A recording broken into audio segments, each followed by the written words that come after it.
Hey, what's going on there, guys? Nick here from Absolute MTG, and I'm back with another deck tech for you. Today we're going to be taking a look at a budget deck, and it is Mono Green Devotion. So this deck is actually really fun to play, and it's really affordable, and that's exactly what we strive to just kind of collect and make here on the deck techs for the budget decks. We want to have something that is really cheap and really affordable, but also you're actually going to enjoy playing it. So Mono Green Devotion is basically going to be playing around like kind of more of like a aggro theme, and we're going to get powerful and efficient creatures based on devotion and interacting with certain aspects of devotion. So the entire deck list is in the description below where you guys can check it out. We also have a link to TappedOut.net where this deck list is available, so you guys can check that out.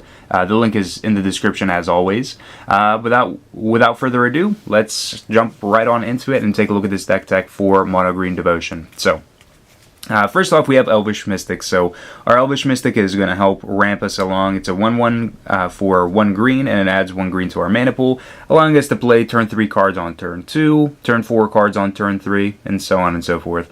Essentially allowing us to have a little bit more mana than what we would usually have available. So 4 Elvish Mystics to ramp us along. We have, as another 1-drop, Experiment 1. So we're playing 4 Experiment 1, and this guy's going to get bigger with the creatures that we play in the deck after we play our Experiment 1. So Experiment 1 is just a 1/1 for 1 green, but he has evolved. So whenever another creature enters the battlefield under our control that has a greater power or toughness than Experiment 1, we get to put a +1/+1 counter on Experiment 1. Then we can remove 2 +1/+1 counters from Experiment 1 and regenerate him if it comes down to our opponent using some kind of removal on him, like Doomblade or Hero's Downfall or something like that, or if our opponent casts Supreme Verdict trying to get rid of all of our creatures. Keep in mind that you can regenerate Experiment 1 and keep him around. So for Experiment 1 to hopefully get bigger with our succession of creatures that we cast. We have a playset of Kalonian Tusker. So Kalonian Tusker is one of the most awesome 2-drops that we have in this deck. So being a 3/3 creature for just double green is really awesome. He's a really good power creep for us. He does interact very well with our Experiment 1 and evolving him. Even if we play our Kalonian Tusker like turn 3, it's efficiently going to evolve our Experiment 1, which is awesome. But again, it's another creature that adds towards our devotion, and it's just a nice creature that you can swing in on turn 3 with. So for Kalonian Tusker.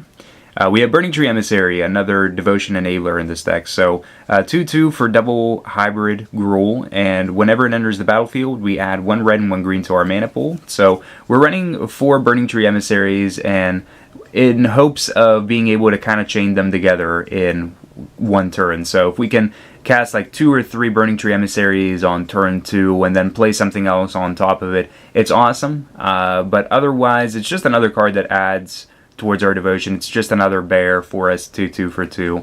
But if we can overwhelm the board and add a lot of Burning-Tree Emissaries to the board early on, then we're pretty much in a good position. So 4 Burning Trees.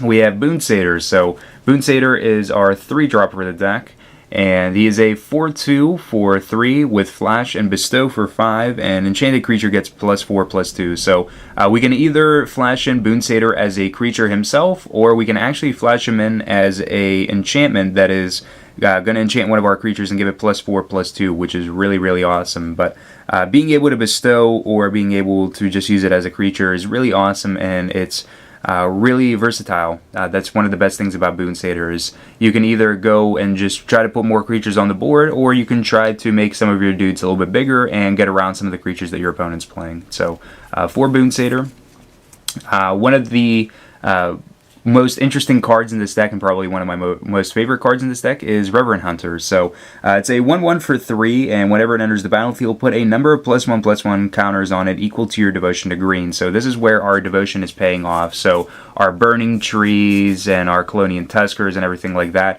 this is where they add towards the devotion of our Reverent Hunter. So the more devotion that we have, the bigger the Hunter is actually going to be, and for 3 mana, it's another efficient creature that we can play that can be like a 5/5 or bigger very easily. So playset of Reverent Hunter.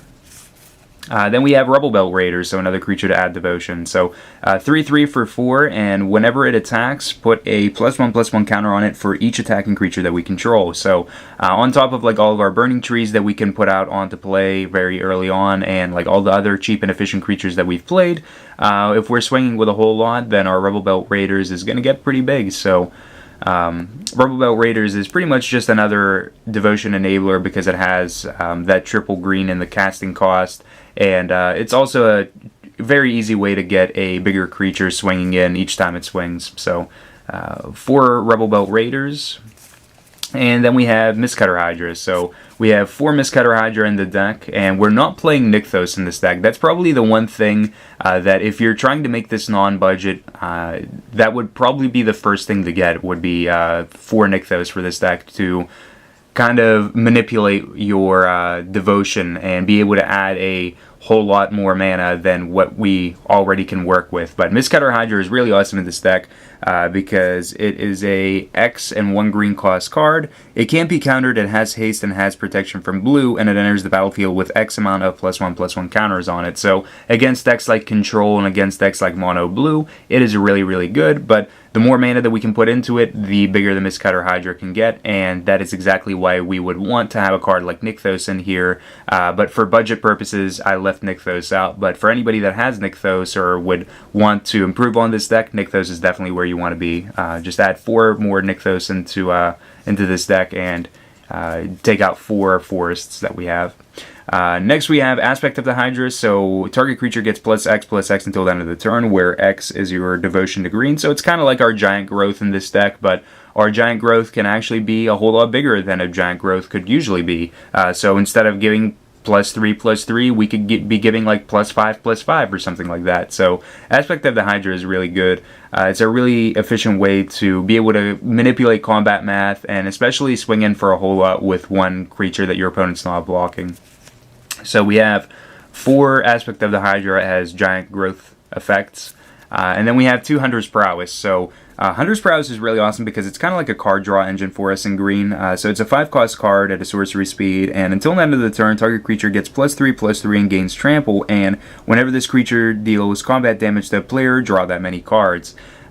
So Hunter's Prowess is just really awesome because we're already going to have some pretty decently sized creatures, and then if we can give them +3/+3 trample and the ability to draw more cards, it just kind of sets us up and above the edge there. So 2 Hunter's Prowess, and then for our land base, we're just running 22 lands, and this deck is so cheap that you can afford to have an entire foiled out basic land base, but that's besides the point. But just 22 basic lands for the land base, and you're pretty much set to play this deck. Now for the sideboard, for those of you guys that want to play with a sideboard, what I would suggest as just kind of like a starting sideboard would be 4 Nylea's Disciple, so enters the battlefield and you gain life equal to your devotion to green. So against aggro decks, it's really good.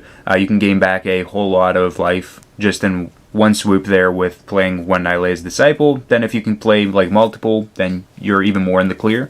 I have 4 Mending Touch, so regenerate target creature, good for decks that have like a lot of destroy this creature kind of effects like Doom Blades and Heroes Downfalls and stuff like that, ultimate price even.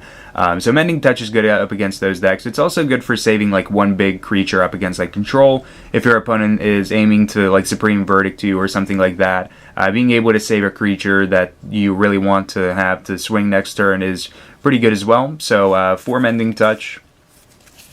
We have Plummet, so 3 Plummet to destroy target creature with flying. So cards like Desecration Demon are pretty annoying, and they're pretty large and sometimes kind of annoying to try to get around. So we have the Plummet to deal with annoyance cards like Desecration Demon, but also Night Veil Spectre as well. So if you are playing like in a competitive setting up against decks like Mono Black, then you can deal with cards like Night Veil Spectre and Desecration Demon pretty easily with your 3 Plummets. So we have those. We have 2 Bow of Nylea, so attacking creatures you control have Death Touch, which is useful up against decks that are trying to play bigger creatures than what we have, so the monster variant decks. So if they're playing cards like Pelucranos and such, it doesn't really matter because our creatures are going to have Death Touch when they're attacking, making them far more lethal. So if our opponent wants to block anything, they're going to have to trade, which is really awesome. But it also has the option of allowing us to pay 2 mana to put a 1/1 counter on target creature, or deal 2 damage to target creature with flying, or we gain 3 life, or put up to 4 target cards from our graveyard onto the bottom of our library in any order. So there are a variability of there is a variability of modes that we can use for Bow of Nylea, and if the abilities end up becoming relevant, you can use any of them, like to gain back life or to put +1/+1 counters on your creatures and make them bigger. But Bow of Nylea is mainly just awesome because it allows your creatures to have Death Touch when they're attacking up against like other bigger creature decks. But also being able to just make them bigger with +1/+1 counters is really good. And then the last card in the sideboard is Unravel the AEther as a 2/of. So choose target artifact or enchantment. Its owner shuffles it into his or her library. So this is a card that can deal with any god cards that your opponents might be playing. And it can also deal with cards like Detention Sphere. So if your opponent plays Detention Sphere on one of your creatures, at the end of their turn, you can cast Unravel the AEther. You can have them shuffle back their Detention Sphere and you get your creature back, which is always pretty good. But it also deals with other enchantments and artifacts that are in the format. It's just a card that's useful to have in your sideboard if you see your opponent's playing a lot of the Theros and Born of the Gods, God cards and stuff like that, and you can side it in and be able to deal with those things and not let your opponent have any benefit of any of their God cards or anything like that. So thank you guys for watching the deck tech. That about concludes it. The entire deck list is in the description below, like I mentioned before. If you guys enjoyed the video, I'd appreciate it if you thumbs up the video and check out our social media links in the description below. Thank you guys. If you guys enjoyed this video and would like to see more Magic the Gathering content, you can hit the subscribe button on the screen and you'll be notified whenever a new video is available. And for those of you guys that enjoy Yu-Gi-Oh!, you can check out my Yu-Gi-Oh! Channel by clicking on the video in the top right hand corner. Also, be sure to check out our sponsors for the channel, ABU Games and Europe's MTG Madness, for all of your Magic the Gathering needs, no matter where you are.